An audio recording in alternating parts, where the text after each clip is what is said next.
Europe, people from here, people from elsewhere. So I'm really glad to be today with you.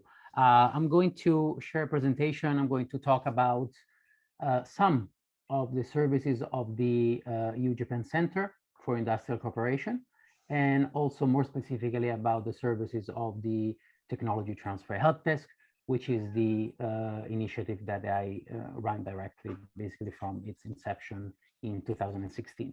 So let me share my screen, and there we go. Can you see my presentation? Good. Okay. So the EU-Japan Center for Industrial Cooperation has a long history, dates back to the late 80s.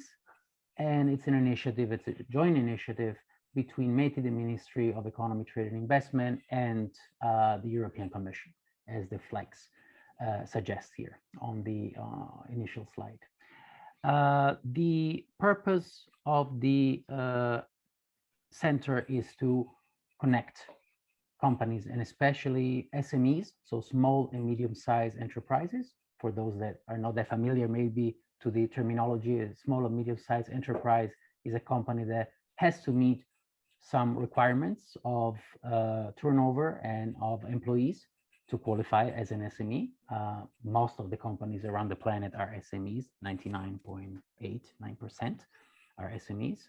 And we work with them. You have some other category, subcategory inside the category of SME. You have, for example, micro companies, a company with up to 10 employees, et cetera, et cetera. But anyway, we work with these companies from Japan, from Europe, and also from COSME countries. COSME countries are countries that are outside of the EU, but anyway, they benefit from some services and advantages, and the opportunity to participate in calls. And for example, if you are from a COSME country, you can also apply for some of the services of the center, and of course of all the services of the help desk that I run. I'm going to go through some of the services because we have a very wide spectrum of services, but some of the services. And today we're going to talk about, in the title, we were talking about startups, but also startup is another concept that maybe requires a little bit of a further definition. You know, startup is any company in principle that is young. Maybe some might say a startup is only a company that is doing some tech stuff and not a pizzeria. Okay, that's fine. But if you go to other countries, for example, there are much stricter requirements. So for example, you are a startup as long as you have less than 5 years. You're a startup that are specifically dealing with technologies, and so you need to have some patent applications filed or something like that. So it really depends on the jurisdiction, on the country, if you qualify or not as a startup. But of course, always a startup is an SME, is a small or medium-sized company. Okay. So some of the services are here listed in this slide. So we're going to talk about how we support international partnerships between Europe and Japan, how the inquiry help desk works, especially in the Brussels office, the opportunities for market entry and business plan, which is a program called Keys to Japan, and another program that we call Step in Japan that allows you to basically come to Tokyo to our office, as I will explain in a couple of minutes. Then we will also go through the ways in which we can help you promote your company profile. And also we will talk about business matchmaking missions that up to the time pre-COVID, of course, were physical missions and now are mostly run online. So supporting international partnerships. We do have a lot of websites that we manage or that are affiliated to the center. So I would suggest you to go to the general website of the center, which is www.eu-japan.eu. And then from there, you can go through all the different websites that we manage and we're linked to. So in this case, for example, you see here in this list, there is an opportunity to belong to the network of the EEN. EEN stands for Enterprise Europe Network. This is also an initiative from Europe that comprises around 70 countries, so well beyond the number of EU member states, including Japan. and the center actually is an EEN center node of this network, so can help you with the services that are provided by the EEN. There are several thousands of consultants that work within this network. At the center, some of my colleagues are in charge of this service. And basically what you can do is create a profile that will be listed online, and then the colleagues in Japan or in other countries, if you're in Europe, will help you with the, let's say, facilitation to the introduction to other colleagues that are around the planet, and these other colleagues will help you reach out to companies that might be interested in your product. You can list a request for a partnership, you can list a request for giving a technology for license, you may want to request a technology, or you may want to maybe do some joint R&D, research and development activities with some partners. So it's a database that contains several thousands of offers and requests. They're also subcategorized by country of origin, so it's very interesting and it's very useful. So for example, if you're a company from here in Japan and you want to sell something, you're looking for a distributor in Denmark or in Italy or in Germany, you can even select the country of destination or the country of origin if you're looking for someone that is offering something. Of course, so we can go into the next point. We can help you in finding a business partnership or a research partnership, because I told you there are different categories of classifieds that you can find in this database. And we do help you with matchmaking events. So usually my colleagues help companies that are selected from Europe coming to some events, some macro events that are taking place here in Japan. And we do the same also for companies that from Japan are interested in participating to events that are taking place in Europe. As I said, most of the events right now are run online, with the benefit of allowing companies that maybe didn't have enough budget to participate to more events. And now after 1 year, I have to say that the platforms are actually pretty good. And we saw a constant increase in requests for partnerships, meetings, and I mean, all the participants are truly, truly happy. And they're really realizing that everyone is just one click away if you want to talk to someone. We do have an inquiry help desk in general about these services, especially for European companies interested in Japan, which is run by my colleagues in Brussels. I forgot to tell you, we have 2 offices. The headquarters of the center is in Tokyo, in Shirokane Takanawa, but we do have also an office in Brussels. So there are some of my colleagues are there. Let me go a little bit more into the details of the presentation. So we have, I mentioned these 2 programs, Keys to Japan. Keys to Japan is basically the opportunity to have a detailed and personalized market entry business plan for your company. We have a page dedicated to this program on the website of the center, so you can take a look. There are some requirements.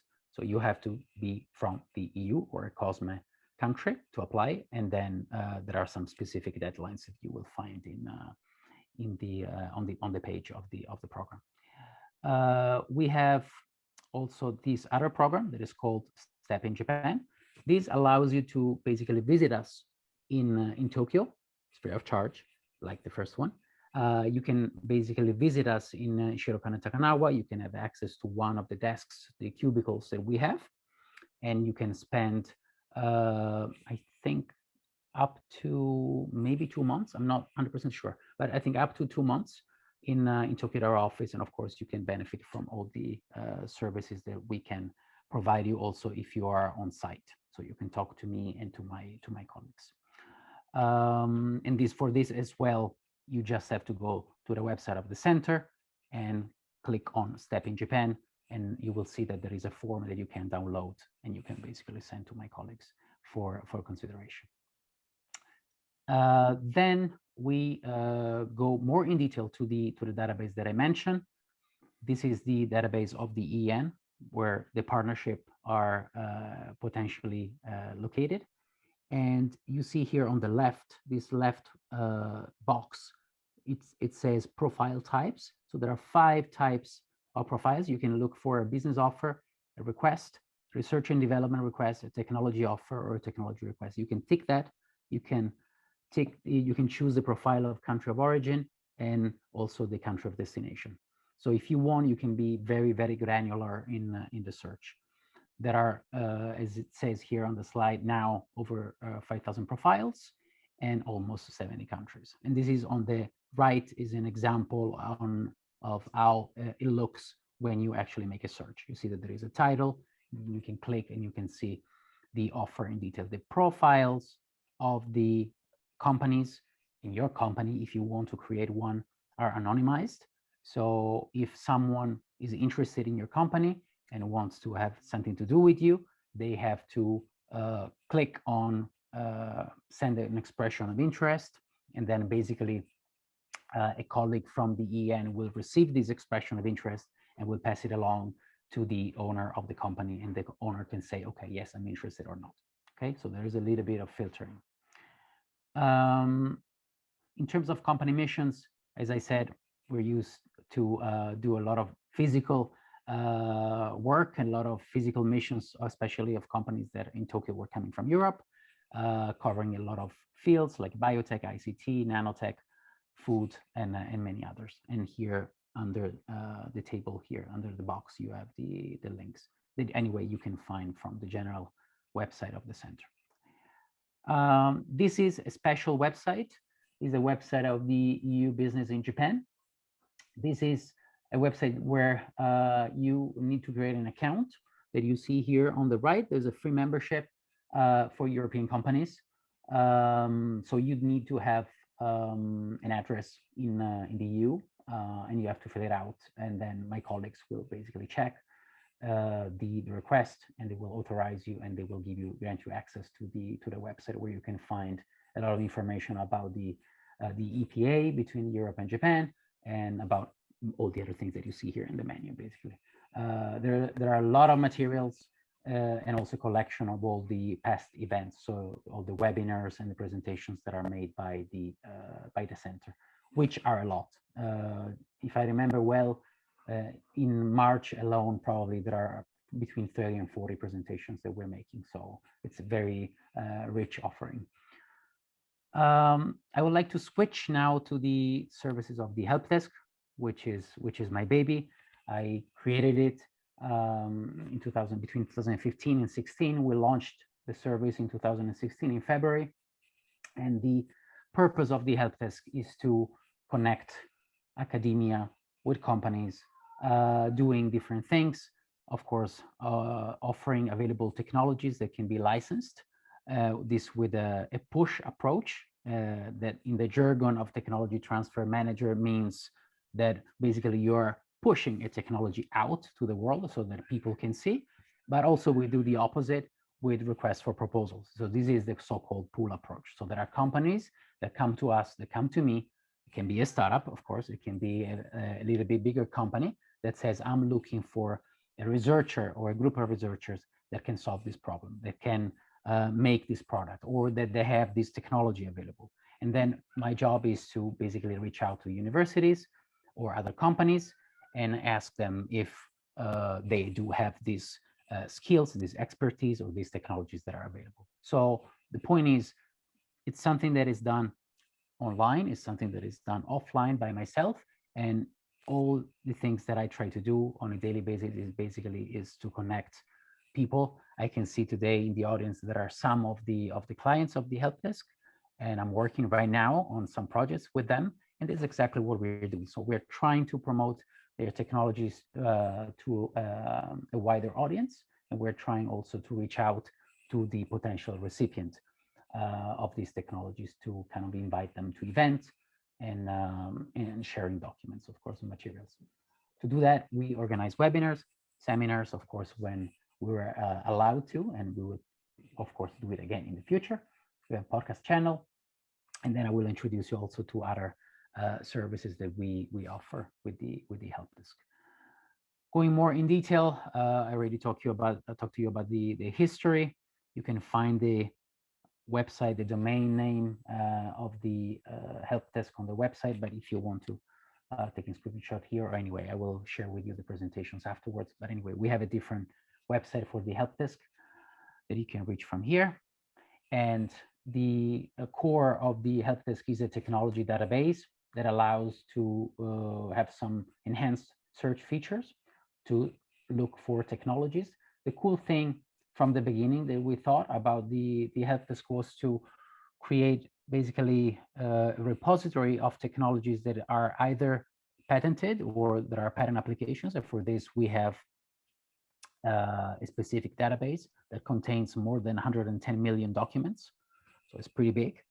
And we have another database, which is the one of technologies that are patented or there is an application pending and they are available. So this is the difference for the viewer. One thing is checking what is out there in terms of filings, so applications or patents that are granted, but you don't know if they're available. You don't know if you can license them, but at least you can know that they exist.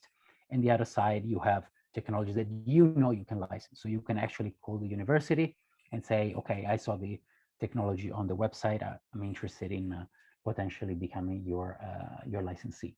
Okay, so that's the difference. And you can do it either directly, if this is the case, if the profile allows you to be in touch with an entity directly, or you can do it through me. So you can just send me an email, and of course I can introduce you to the university. And don't think that we're talking about startups today. Don't think that licensing a technology is something that only big companies will do. Actually, big companies usually they have their own portfolio. So unless they really have to license something, they will do it, but usually they don't because they're their own. But for a startup, it may be very strategic to actually license the technology, especially from a university, especially if the university is really good and has a very good reputation, because it might help you also in reaching out to investors and say, look, beside all the things that we do, we also have this technology that is developed by, I don't know, Tokyo Institute of Technology or University of Milan or whatever. So it can increase your credibility if you're running your business. If you, of course, you can also employ, if you can use this technology, but it might be very helpful also in terms of fundraising. So please do consider, if you have a startup, that licensing a technology from a university might be a very good idea for many different reasons. We have a database of partner IP firms also on the website. So we have several law firms / IP firms that are partners of the help desk, and they do provide services at the beginning. They're free of charge, so why not? And they can help you navigate the world of IP if you're kind of a novice, you don't know that much about patents, the extensions, the jurisdictions, the international applications. So they can give you an idea of how the system works and maybe give you a first quote. And then, of course, there is no obligation. You can choose whether or not to go with them or just stop there and move on.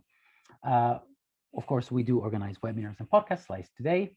And as I told you, we have requests for proposals that I will show you in the next slides. This is how the homepage of the help desk looks like. So you have this field for a search. You can do also an advanced search, and you can search a technology by TRL, technology readiness level, where the higher is the level, the more ready to the market the technology is, and also by technology area. Keep in mind, if you will do a search by using this advanced search feature, that only the technologies that are in my database can be found by these two subcategories, because otherwise the other technologies are coming from other databases. So you have to use the general search. Here on the screen, you can see it on the left, you can click on this black button. It says request for proposals, where you will find the request that I will show you in another slide. You can submit a technology for licensing purposes, and you can only do that if you're a university.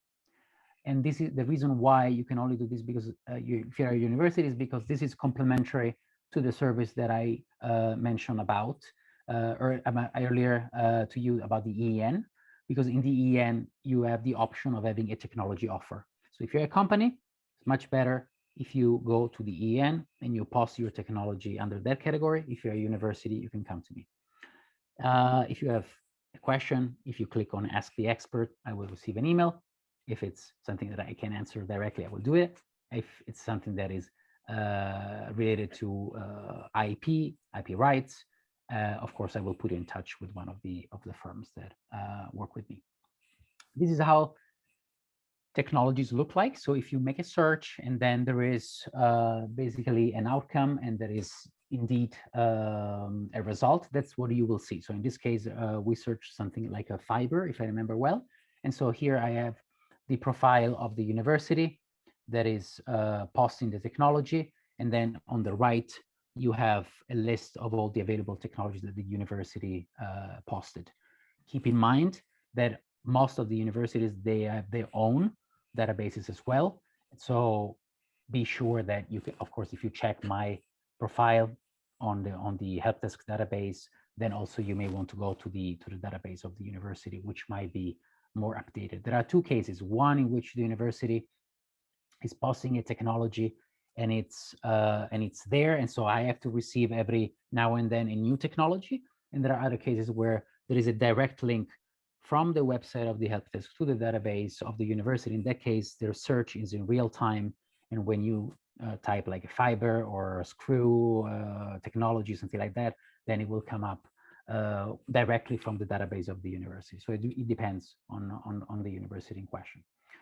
This is again how you see the profile. So it's very easy. It's usually one page. You see the title, you see the description, you see if there are known limitations, potential applications, and on the right here you have this chart that is telling you the technology readiness level in question.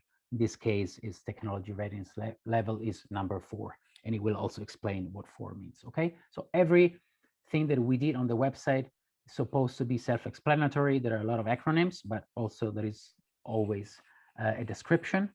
But anyway, if you have any questions, you can always send an email, and I would be more than happy to help you out in navigating the results. This is how you submit a technology. So if you are today, if there is someone from a university or a research center, this is where you will see. If you click on submit, there is a tutorial also with a video. It's very easy. If you have a database on your own where you post technologies, of course, you can do the same. Here is basically the kind of the same text of a technology brief that you prepare for the university. That's how the advanced search looks like. So you have the filter here, you can see from 1 to 9, where 9 is ready to the market, and filtering by area, where there are 7 macro technology areas that we devised. The results background, as I told you, they are divided in different layers. The first layer is the database of the Helpdesk, the university's databases that are way more dynamic, as I told you, because we search in real time. The second layer is the EN, the database that I mentioned before, with the tech offers. Then we have JSTOR, which is a database from Japan. It contains, I think, all of the IP, and especially the patents and applications from Japanese research institutions and universities. So it's pretty vast. And then we have a collaboration with a European startup called Academic Labs that is providing information about research data. So publications and research groups. That's a very interesting feature that I will show you in a second. And then we have the third layer with the patent documents from basically most of the patent offices in the world. And then we also have the top 100 technologies from WIPO database. WIPO is a World Intellectual Property Organization. It's an agency of the United Nations. It's providing several databases. This result that you see from my databases is just the top 100 technologies in terms of, let's say, date. So that they are the most recent technologies that are matching the keywords that you're searching when you make a search. Okay, this is how it looks like. So you make a search, and you can see on the left upper side the Helpdesk database. On the right, the research-related data. You can see there are much more. There are 877,000. In this research-related data, you have publications. Again, you have some patents, but most importantly, you have connections among researchers. So let's say that you are interested in a topic, you're a company, you're doing some research on some technology, and you want to know who is who in a specific area. You will be able to basically understand what are the connections among researchers, because it will tell you who is writing joint articles, for example, or working on projects together that have been funded, or the names of grants that are available if you want to apply. So it's a very useful tool. It's limited. The search is limited in terms of results, so it will give you just the first 6 or 10 results. And then, of course, if you want to go more in depth, you have to get to the website of Academic Labs. I'm sorry, but I can see that there is someone that is not on mute. So if you can please put on mute, because I have some echo.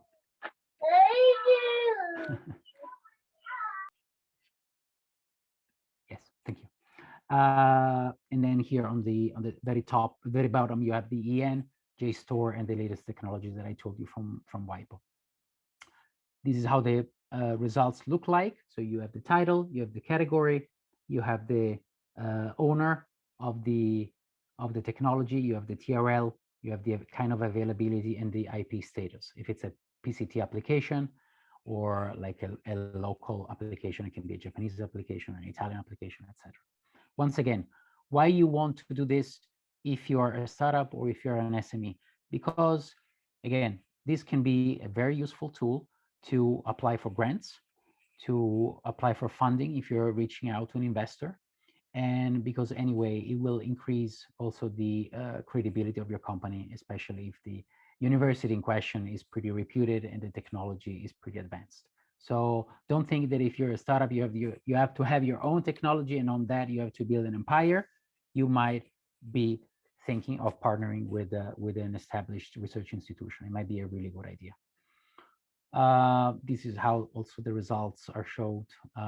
This is the 100 patents by date, and this is how the database of the patent literature looks like. So you can have a glimpse of the most important data from these charts.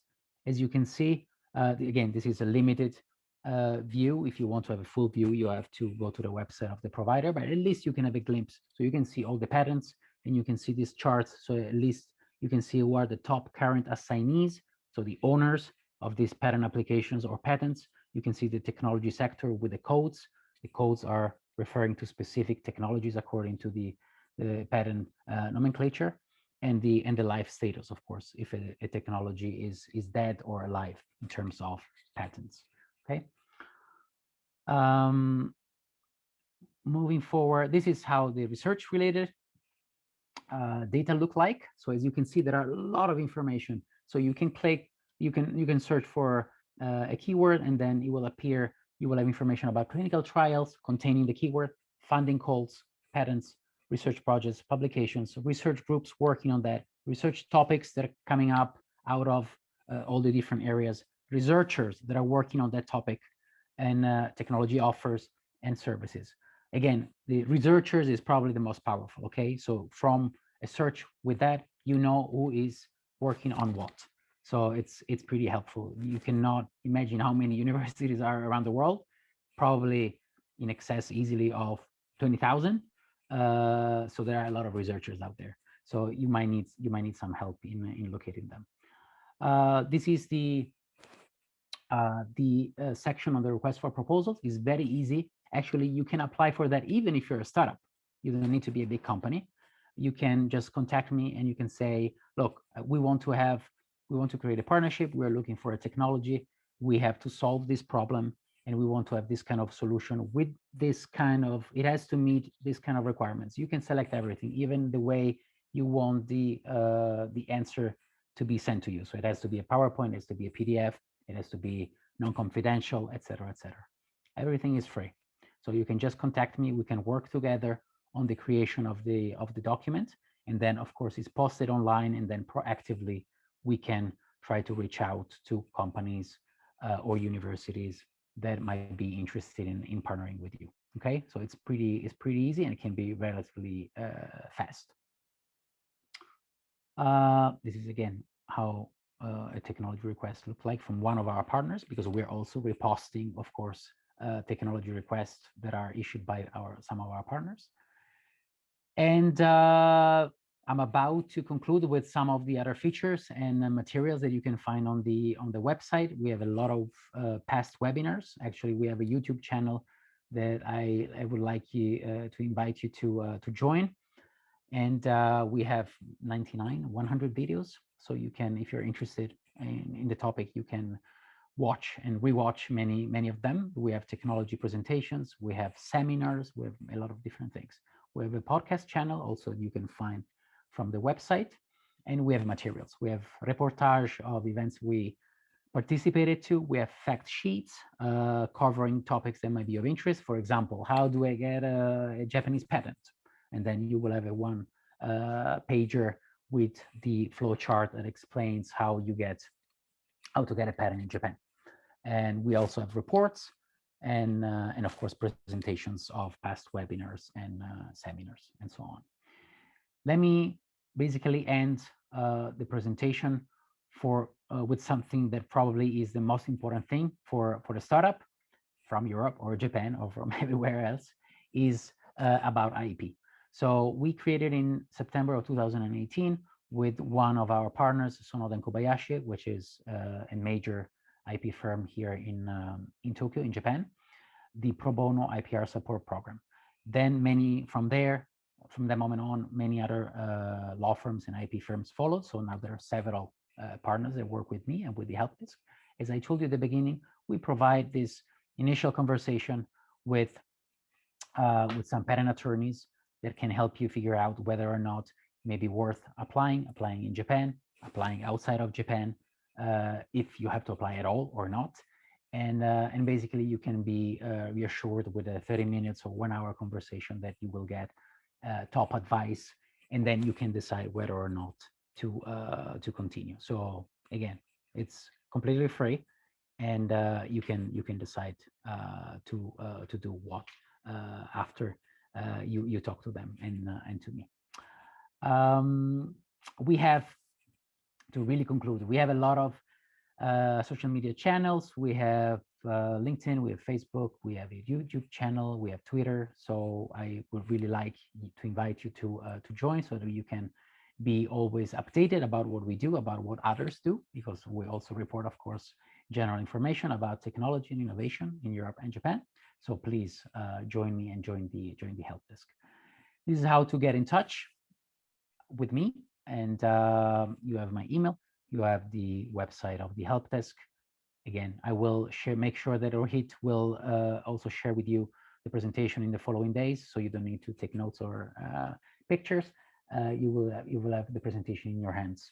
And I would say that I would like to conclude here, and I'm all yours if there are questions. Thank you.